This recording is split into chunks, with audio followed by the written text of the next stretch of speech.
Boa noite.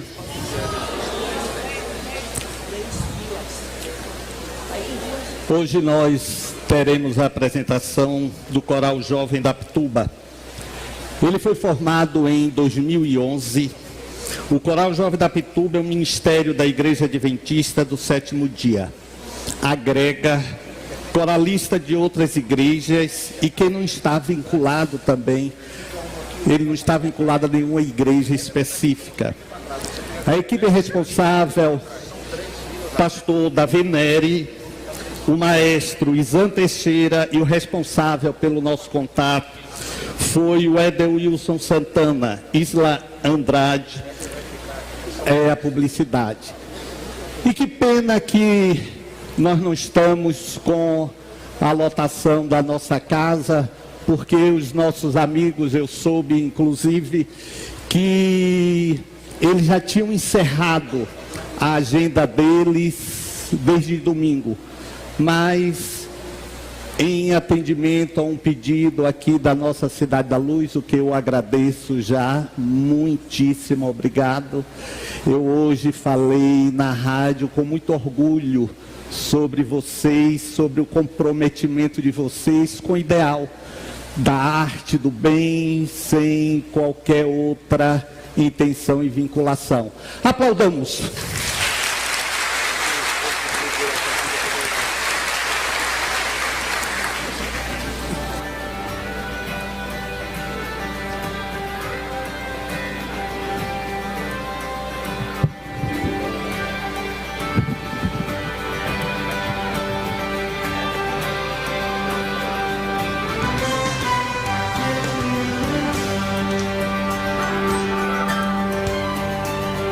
Pois o menino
Que espetáculo, não?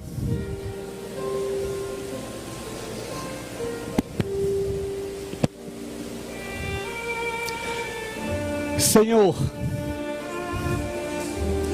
a humanidade que te reverencia, sobretudo nesses dias que antecedem o teu natalício, sentimos-nos, toda esta humanidade, mais do que gratos, sentimos-nos agraciados pela tua generosidade através daqueles que te representam, na tua presença constante em nossas vidas, no nosso existir. Senhor, tu nos arrebatas, mesmo quando estamos em dor, para que possamos, sob a perspectiva do crescimento, renovar as nossas propostas de vida e redirecionar a nossa bússola através da caridade do bem. Senhor, eis-nos, portanto, aqui, não apenas repetimos, a te agradecer com os nossos corações genuflexos, com as nossas almas abertas, na certeza de que tu adentras para ir semear o processo de renovação que tanto buscamos e não nos damos a atenção necessária ao desiderato. Senhor, nós te agradecemos antecipadamente, porque queremos que tu estejas na casa de todos que aqui estamos, porque eis o grande aniversariante, e que vez por outra és esquecido por nós, nas valedas da vida, através do esquecimento, aqueles que necessitam, pelo olhar soberbo de quem passa ao largo das necessidades que clamam misericórdia. Senhor, nós te bendizemos também e pedimos ao Pai da vida que possa sempre derramar sobre as tuas messes de amor espalhadas por toda parte da terra o benfazejo processo de misericórdia, porque és um espírito em evolução também. Nossas almas, Senhor, de joelho, buscando te sentir nos escaninhos mais profundos da nossa vida, nós queremos, Senhor, te proclamar o nosso caminho, a nossa verdade, a nossa vida no possível que conseguirmos. Assim, Senhor, nos dê a bênção da vida, a bênção da coragem para seguirmos e redirecionar nossos caminhos. Que assim seja. E a Frei Carlos também, que foi em verdade o autor da prece. Vamos passar logo nossa sacolinha. Meus amigos,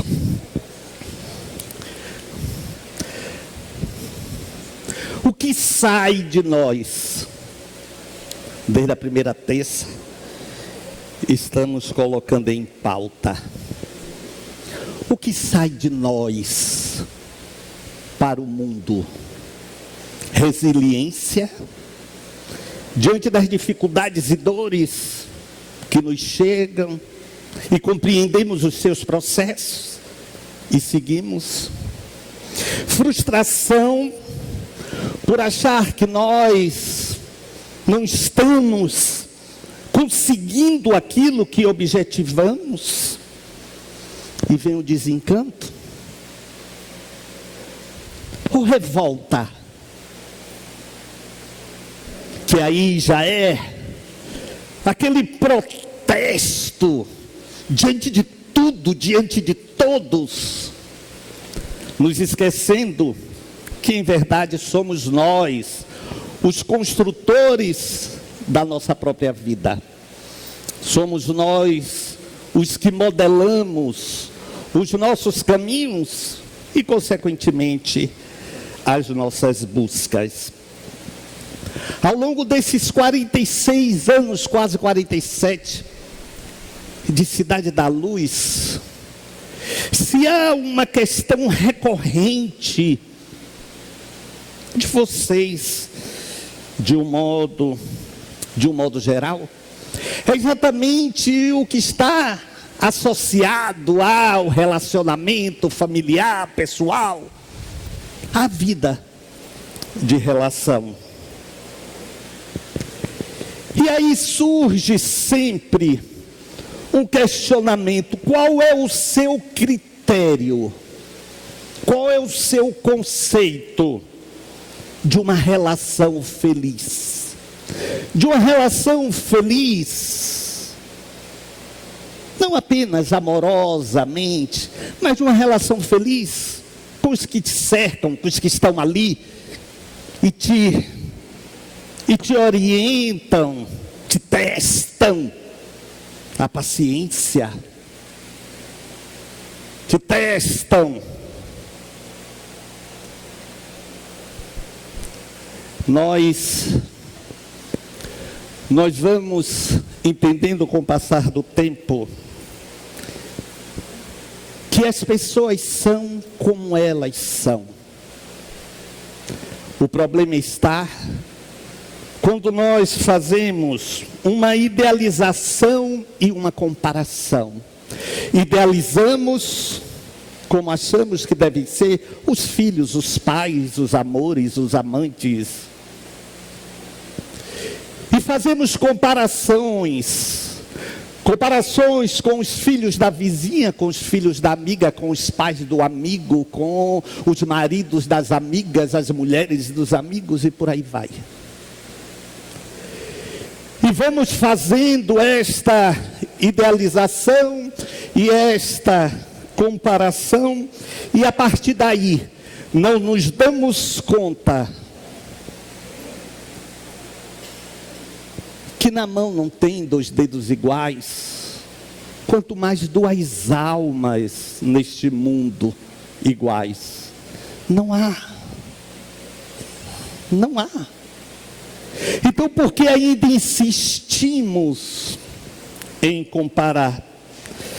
Donald Miller, ele é um estudioso do comportamento humano. Olha que frase interessante que ele tem: quando você parar de esperar que as pessoas sejam perfeitas, você pode gostar delas pelo que elas são. Gente, e é curioso que nós esperamos das pessoas o que nós não somos. Olha que coisa fantástica. Nós queremos que as pessoas sejam o que nós ainda não conseguimos ser. E cobramos que elas sejam aquela imagem de perfeição, né, que nós guardamos, né, daquelas figuras hollywoodianas, daqueles filmes que no final, né, todos estão reunidos e sorrindo para a foto de propaganda de margarina. Gente, a realidade não é nada disso. E nós sabemos e continuamos a achar que podemos buscar essa realidade inexistente.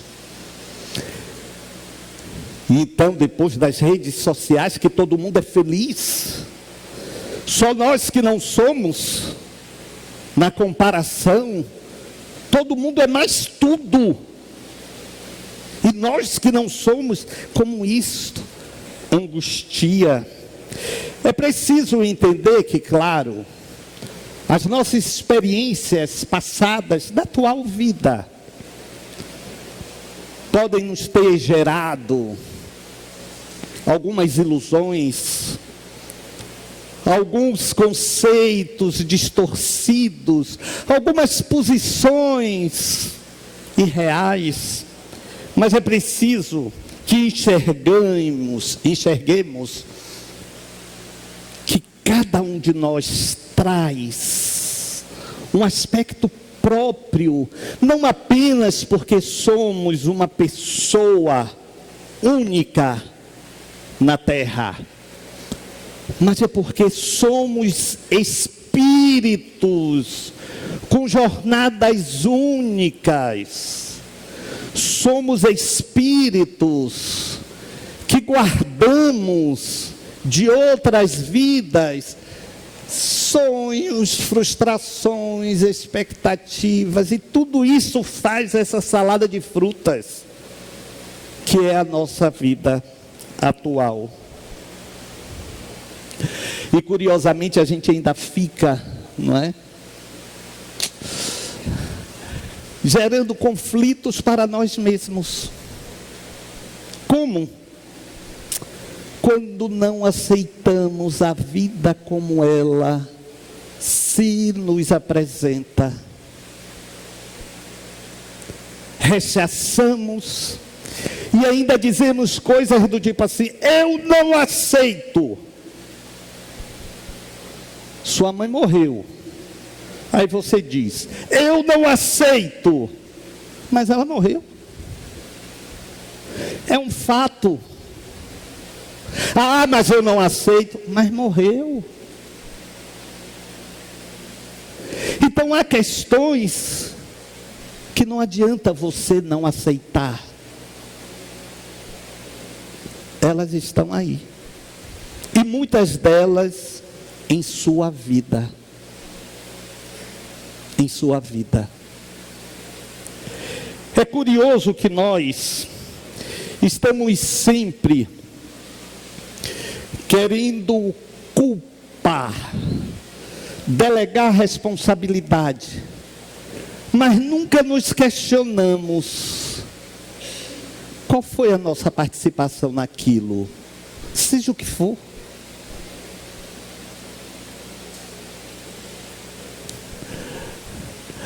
Diz que um cidadão falou para o amigo: rapaz, 3 horas da manhã, foi uma confusão lá em casa. Aí o amigo perguntou: rapaz, o que foi que houve? Olhe, um ladrão entrou lá em casa, minha mulher pensou que fosse eu, pegou ele de pau, de vassoura,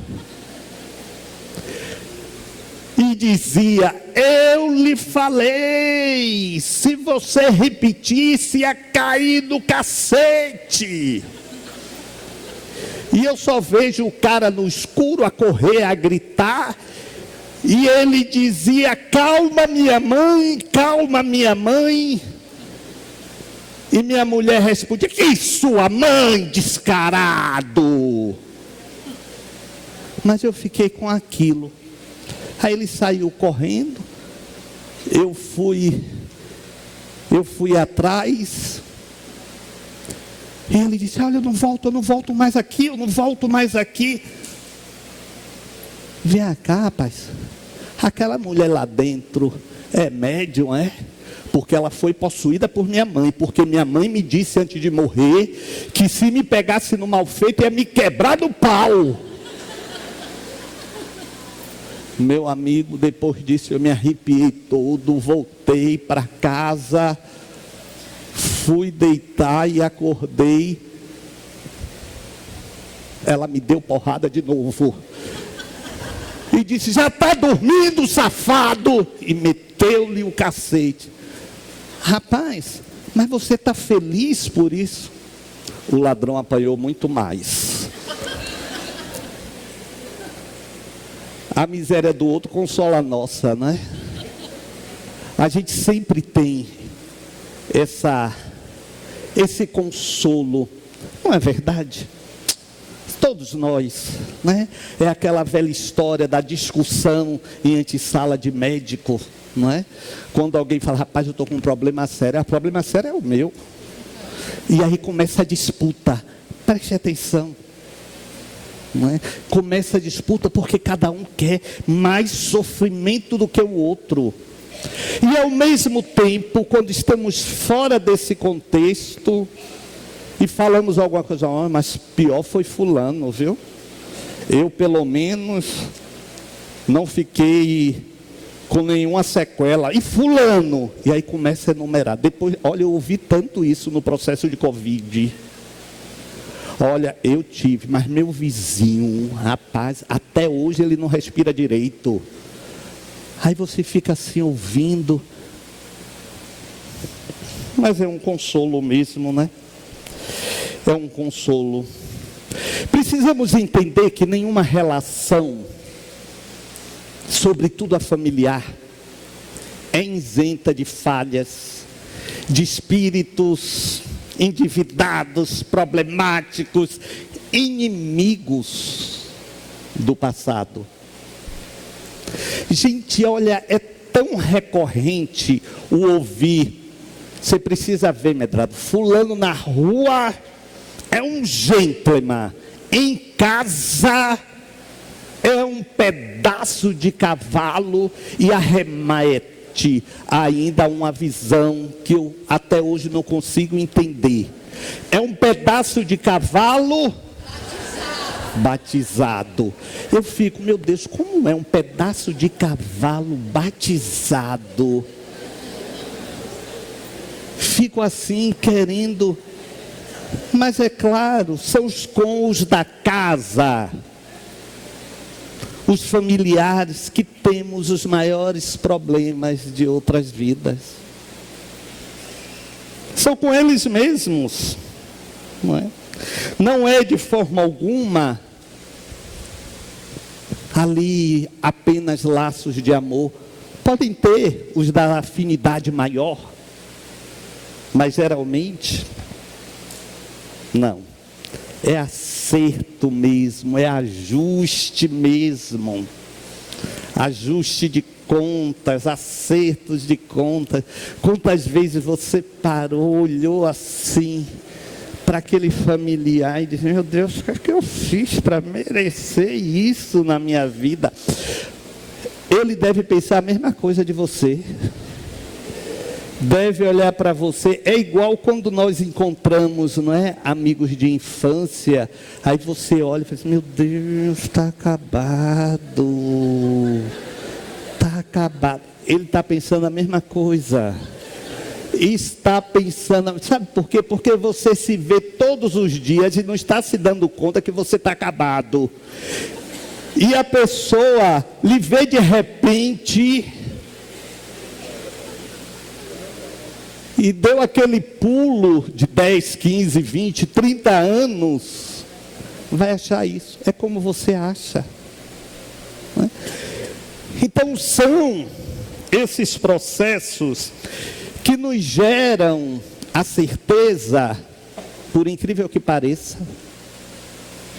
esses processos de conflitos, de inquietudes no ambiente familiar, que nos dão a certeza de que estamos com as pessoas certas. É. Porque se fosse tudo a mil maravilhas, qual seria o sentido de você estar ali no dia a dia, convivendo? Está lembrando aí, né? Cada um tem os seus. Existem, dizem os estudiosos, 4 pilares que são indispensáveis à vida de relação, seja ela de que natureza for. 4 pilares. O primeiro é esse confronto que eu falei há pouco, da sua expectativa com a realidade. Você guardou expectativa sobre marido, sobre mulher, sobre filhos. O problema é seu. O problema é seu. Não é o problema do seu marido, da sua mulher, da sua mãe, do seu pai. Não, é seu. Então você que tem que resolver e ajustar a sua expectativa à realidade. de cada um. É seu o problema. E pare com essa história. Você poderia ser. Pare com isto. Não poderia ser, não. A pessoa é o que é. Como você é o que é. É simples assim. E olhe quantos conflitos, quantas perturbações, porque queremos impor ao outro uma lista de como o outro ou a outra deve ser e deve se comportar. E quando a pessoa não é o que ela não é, aí nos sentimos ofendidos pessoalmente. Vocês vejam quanta perturbação trazemos para a nossa vida. Quanta perturbação. Um relacionamento genuíno que nasce de uma forma saudável e se mantém saudável, ele é como cada um deve ser e se comprometer a modificar as arestas que ferem, que machucam. Daqui a pouco eu vou falar sobre o processo de comunicação entre as pessoas que está inexistente. Mas precisamos ter esse compromisso conosco. Poxa, por que fulano diz que eu sempre falo agressivamente? Por exemplo, questione a você por que aquela pessoa está dizendo isto. Por que aquela pessoa está dizendo que você é frio, que você é fria, insensível? Algum motivo ela tem, ainda que seja uma leitura equivocada da sua forma de ser. Mas se está tendo essa leitura equivocada, você está participando desse processo. Claro que as pessoas vão se modificando, e que bom. As pessoas veem nisso defeito. Gente, isso não é defeito, isso é qualidade. As pessoas dizem, você não é mais como você era. Claro que não.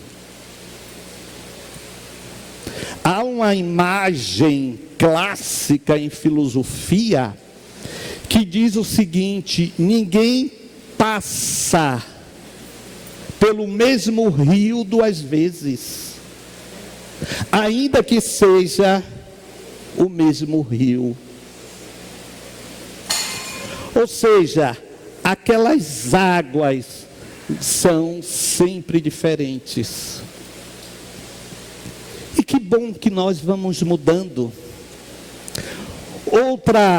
Outro conceito clássico é de que nós sempre levamos algo de alguém que nos encontramos. Sempre. Deixamos algo e levamos. Sempre. E eu não digo nos encontros fortuitos, não. Os encontros do dia a dia. Os encontros que vamos tendo ao longo da nossa caminhada. É preciso que nós nos conscientizemos que a vida de relação precisa de contornos, de adaptação, contornos nesse sentido, de ir nos adaptando, de irmos nos ajustando. Talvez seja aí o grande mistério das relações frutíferas, virtuosas e saudáveis. Olha um outro pensamento que eu colhi de Neil Donald Walsh. Ele tem uns livros interessantes, Amizade com Deus, são 4 volumes.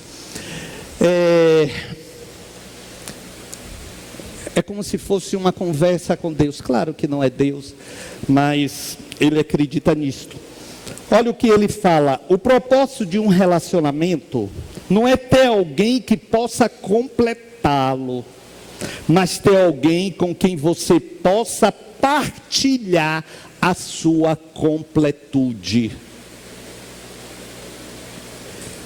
Vocês vejam como nós temos um erro de conceito, porque sempre achamos que cabe ao outro completar o que nos falta, e geralmente são as carências que temos. Nós temos um déficit de atenção da infância, temos um déficit de afeto de pai, de mãe, de avô, de avó, e queremos a compensação nos companheiros, nas companheiras, nos filhos, nos amigos, nas amigas.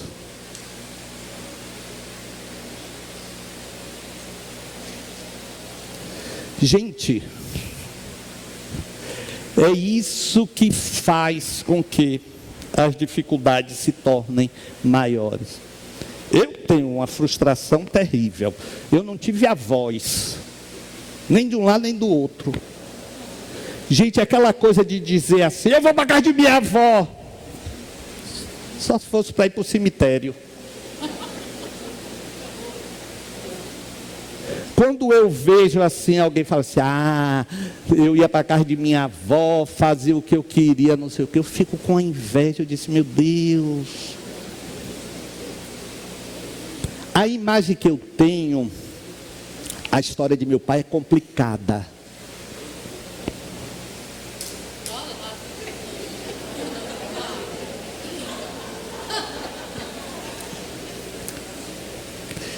Ele foi registrado, preste atenção, mas não precisa chegar para frente da cadeira, é só prestar atenção. Ele foi registrado pelo marido de minha avó, mas ele não era o filho do marido de minha avó. Minha avó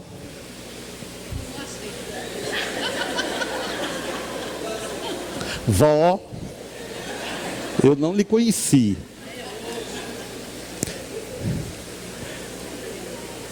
Ela pulou a cerca. E o marido não se deu conta. Aí meu pai nasceu, ele registrou. E você pensa que só foi essa vez que ela...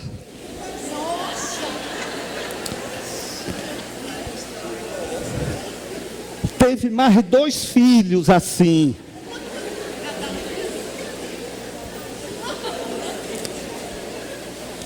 Gente, eu estou falando de 1920. Porque meu pai nasceu em 1927. Estou falando em 1920, por aí. Minha avó.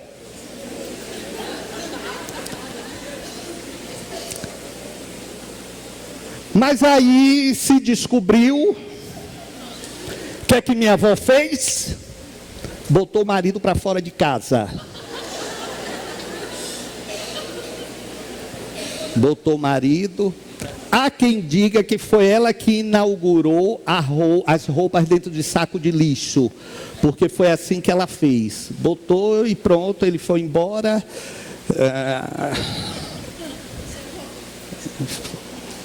Aquela coisa lá que se fala, convencido, aí ele foi embora. Aí com quem ela tinha pulado a cerca, né, ficou com ela. Então foi esse que de fato era o pai de meu pai, mas não era na certidão, que eu conhecia. Eu tenho só uma imagem dele. E a imagem é o seguinte: a gente ia entrando num DKV. Um DKV era um carro. Um carro. Vocês assim, que é acima dos 50, não. Nós íamos entrando no DKV e ele virou para nós, eu lembro comigo, abra a boca, bota a língua para o lado, bota a língua para o outro, levanta a língua para ver se estávamos com alguma bala na boca, para não sujar o DKV dele. Essa é a única imagem que eu tenho do meu avô. Não é questão pessoal, não é? Mas afora isso não tenho. A minha avó aqui, essa foi que começou a me aparecer quando eu tinha 7 anos. Foi a partir dela que meu processo mediúnico se desenvolveu. E meu pai me dava porrada porque dizia que eu estava desassossegando minha avó. Eu dizia, mas é ela que vem me perturbar, e era pior. Era uma confusão. Era uma confusão. Segundo pilar, comunicação. Comunicação. Como estamos comunicando o que somos ao outro, à outra. O que estamos comunicando que nos machuca.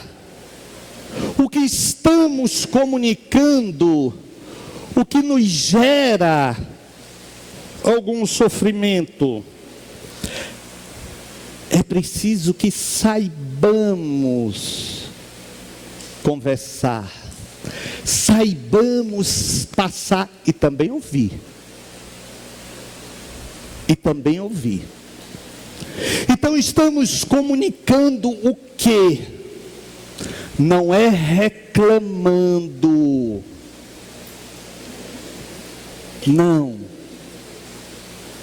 É pontuando. Pontuando. Mas eu já falei muito, não adianta não.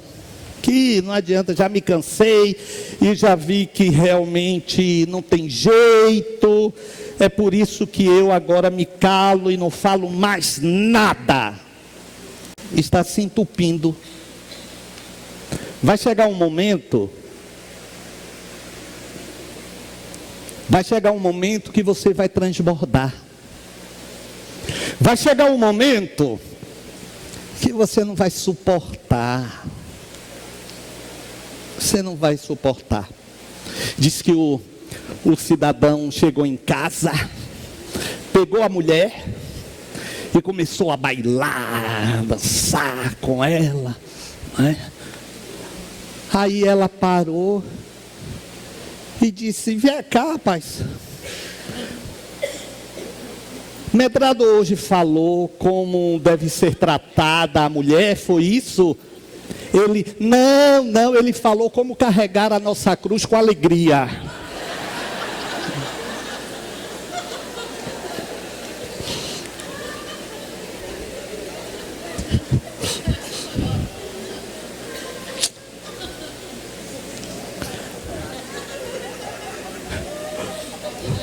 Vocês se viram bem, né? Nisso aí, né? Então é claro que essas questões também precisam ser recíprocas.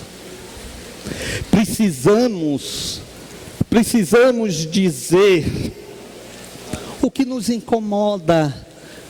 Torno a repetir, não é reclamar. Não é conversa dessa. Não. É naturalmente. Naturalmente. E os ajustes para quem está envolvido no processo é de que conversa não é agressão. Conversa não é agressão. E nem aquele rosário de reclamação. Diga como você se sente naquilo que ocorreu. E se houver uma insistência no processo, aí você vai se dar conta de que não está existindo boa vontade na relação, seja ela qual for. Seja ela qual for. Vocês sabem, uma coisa que me chama muito a atenção é como os pais reclamam dos seus filhos. Reclamam que não são carinhosos, que não são atenciosos, que não são amoráveis, reclamam que são teimosos, reclamam. E nessas horas eu sempre me pergunto e também proponho a reflexão, é o seguinte: será que você não está querendo uma compensação por parte dos seus filhos ao que lhe falta? Será que não é isto? Será que você não está esperando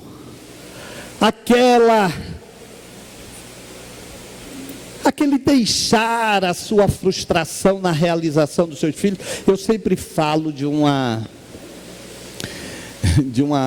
amiga, de uma colega, em verdade, que ela veio uma vez conversar comigo muito aborrecida, porque a filha dela não queria mais fazer balé.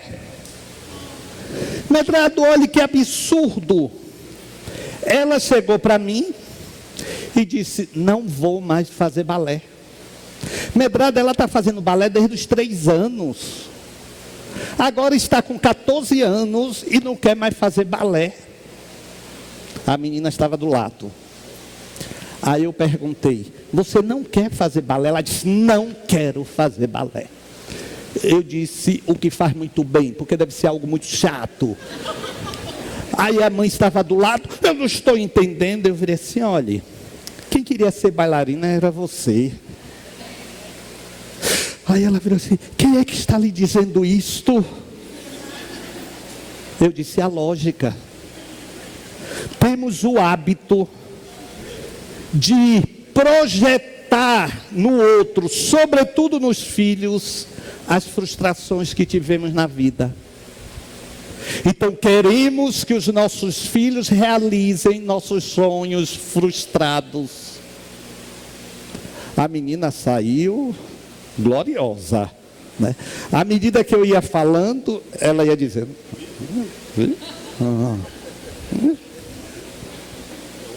Aí ela mandou a filha descer: desça aí, desça aí. Ela disse: ô Medrado, eu acho que é isso mesmo. Eu queria fazer balé no Rosana Bubaque e eu nunca consegui. Pois é, e sua filha não quer. É um direito dela. Então, quantos conflitos existem em outras esferas em razão exatamente dessa compensação que buscamos. Olha, eu fico cismado quando eu vejo um casal, um chamando o outro de mãe e de pai. Ô mãe, diga pai. Eu pensei: que diabo é isso? É marido mulher ou é... Gente, isso é tão freudiano. Isso é tão explícito. É tão explícito. Temos que nos situar em nossos papéis. Vocês querem ver outra coisa que eu fico assim inquieto quando alguém vem e fala assim: Medrado, repare, fulano, é meu neto, vê se não é o meu pai reencarnado ali. Olha, fala como meu pai, anda como meu pai, tem as rabugices do meu pai. Eu disse: olha, ainda que seja, o papel dele agora é de neto, não é mais de pai, é de neto, é de filho, é de irmão, o que for. Então temos que quebrar também esses processos. E é claro, essa comunicação nasce do aperfeiçoamento da convivência. Mas primeiro a gente reconhecendo, por que me fere o ouvir alto? Por que me fere um olhar atravessado, que eu julgo atravessado? Por que me aborrece a pessoa não fazer uma ligação, se diz que é ligar? Porque eu tenho essas exigências e isto me perturba. Então saiamos nos perguntando coisa por coisa. Porque à medida que nos tornamos, no melhor dos sentidos, independentes dos outros, mais felizes seremos. Mais felizes seremos. Porque não condicionaremos o nosso bem-estar a ninguém proporcionar, mas a mim mesmo, pelas minhas conquistas. O terceiro pilar, o do respeito, a individualidade, a independência do outro, da outra, seja em que nível for.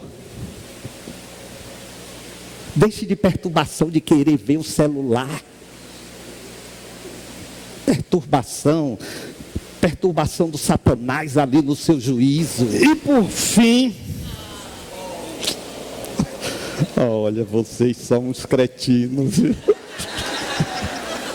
Olha, quem não sabe, é porque tinha um grupo de paulista aqui, numa terça dessas aí. Tem um centro que eu vou todo ano lá em São Paulo, Perseverança, que quando eu vou são 3.000, 4.000 pessoas no auditório. E aí quando eu vou terminar, eu falo assim, e para terminar, aí o pessoal faz aquela coisa. Aí tinha esse grupo aqui, eu disse, para terminar, aí o grupo fez, né? Tinha umas 8 pessoas. Eu virei para os ordinários que são daqui. Eu disse, olha aí, vocês não fazem isso. É por isso que eu estou chamando de cretinos, porque estão fazendo agora, porque eu fiz essa observação. Perceberam? Nada é por acaso, né? Respeito. Você não precisa concordar ou esperar que concordem com seus posicionamentos, com seus conceitos. Não. Respeitem. Respeitem apenas. Vocês vejam esse coral fantástico que cantou aqui. Eu falei isso na semana passada, retrasada, né? Eles, no primeiro momento, é um centro espírita. Mas aí quando souberam qual era o centro espírita, todos quiseram vir. Todos quiseram vir. Porque sabem que aqui a gente tem respeito a todas as religiões. Não é? E isso é a orientação dele, A orientação dele desde sempre. Também tinha já a semente lá que eu via minha mãe, né? Minha mãe ia em tudo quanto era lugar. Ela uma vez foi na quimbanda. A quimbanda é que faz matança para o mal. E não tem nada a ver com umbanda nem com candomblé. É magia negra. Convidaram-na e ela foi.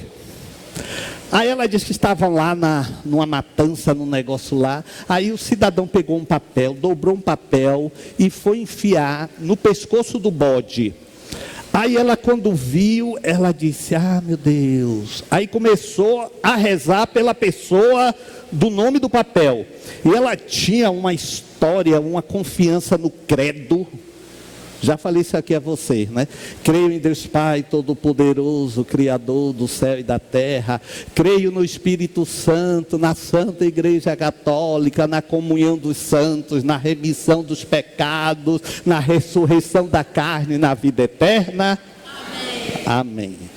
Vocês vejam que ela ensinou direitinho, não é?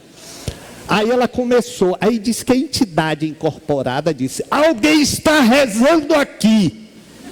Aí pegou uma garrafa de cachaça, quebrou e veio com um gargalo na direção dela. Aí ela disse, já rezei o credo, meu Deus, qual é agora? Mas fato é, contava ela, que quando estava assim a 2 metros, o cidadão desincorporou, não sei o quê, e ela fez cara de paisagem, procurando quem estava rezando. Então eu aprendi essas coisas também com ela, né? O respeito, são caminhos. Na próxima terça, nós vamos ter um grupo aqui da Umbanda, tocando o atabaque. Eu amo aquele som. Eu amo aquele som. Esse som assim, raiz africana, né? Eu acho primal mesmo, né? Eu gosto muito. Então, será esse grupo. Então, com o pai Rafael, né? Rafael Moraes, é do terreiro dele. Em verdade, Umbanda se chama tenda, né? É da tenda dele. Terreiro é do candomblé. Então, eu me perdi.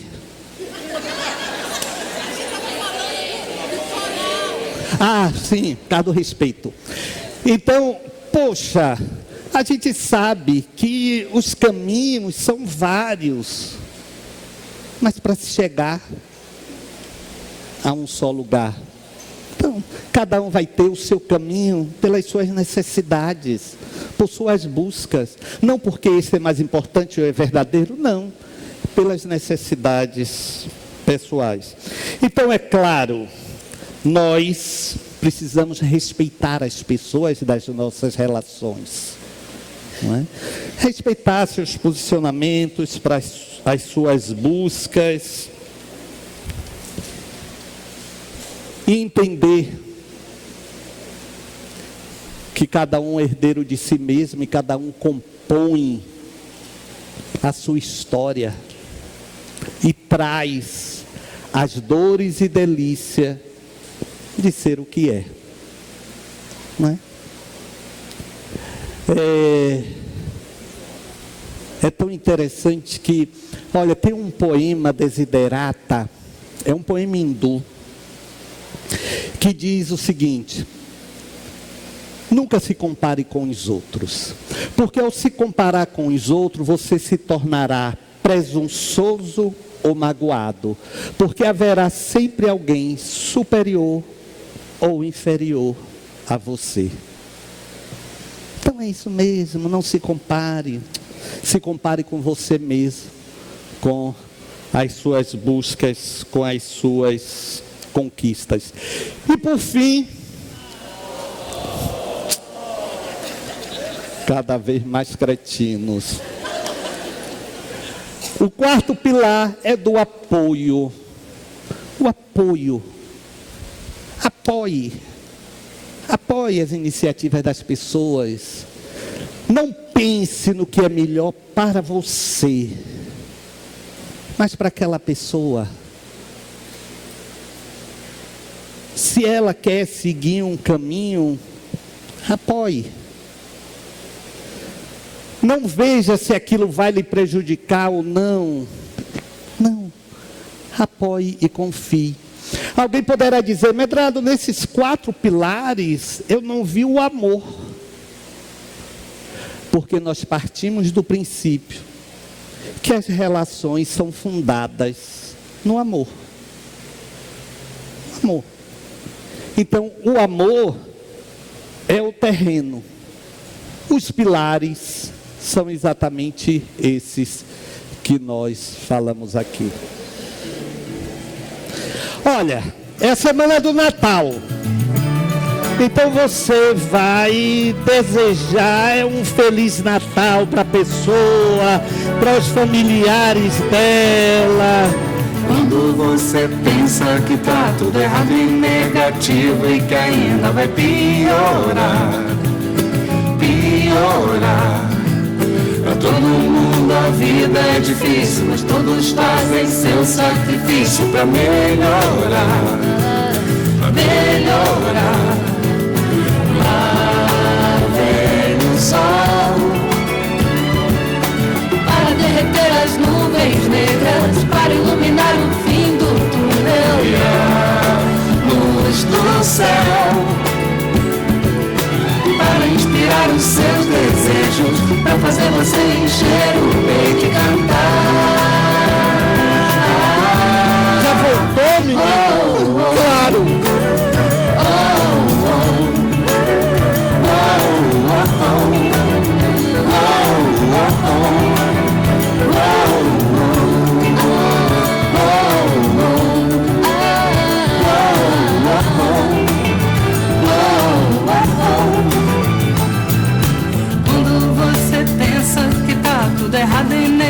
motivo e que ainda vai piorar. Pra todo mundo a vida é difícil, todos fazem seu sacrifício pra melhorar.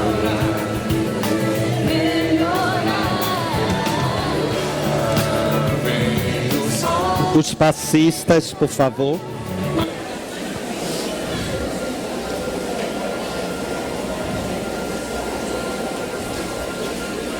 Amazing grace, how sweet the sound. Vamos buscar a conexão com as forças espirituais superiores presentes. Vamos lembrar das nossas lutas e conquistas. Vamos lembrar das pessoas cujos nomes colocamos para oração, encarnadas e desencarnadas.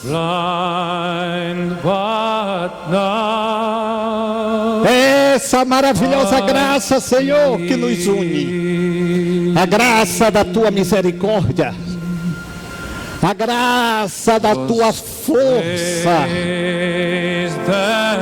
através desses amigos espirituais benditos. Queremos, Senhor, com as nossas almas abertas, nossos corações de joelho, te dizer: bendito sejas, Senhor, conosco, agora e sempre, nas nossas lutas, nas nossas quedas, nas nossas vitórias, os médios do lado. Queremos, Senhor, te dizer que a tua casa é uma graça maravilhosa nas nossas vidas, Senhor.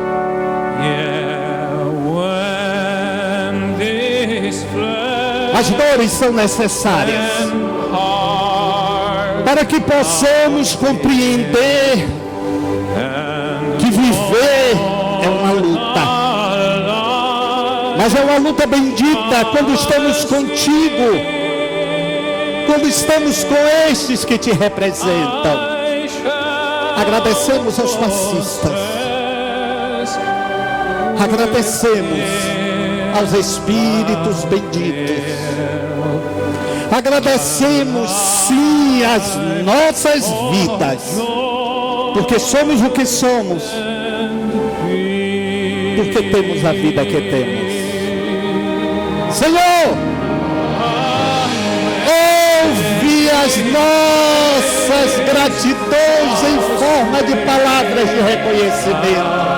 Porque é gratidão pelo aspecto da vida física, é gratidão pelo aspecto da vida espiritual, é gratidão, Senhor, pela casa que nos acolhe, pelos familiares que nos testam e aqueles também que nos amam, pelos amigos que caminham conosco, no ombro a ombro, no mano a mano. Senhor, nós te damos graça, e que o teu Natal seja espraiado por todos os lares daqueles que estamos aqui te clamando e te proclamando. Senhor, que a tua luz se faça em nossas vidas e daqueles que nós pedimos a tua intercessão e misericórdia. Vão em paz, um Feliz Natal e até terça, se Deus quiser.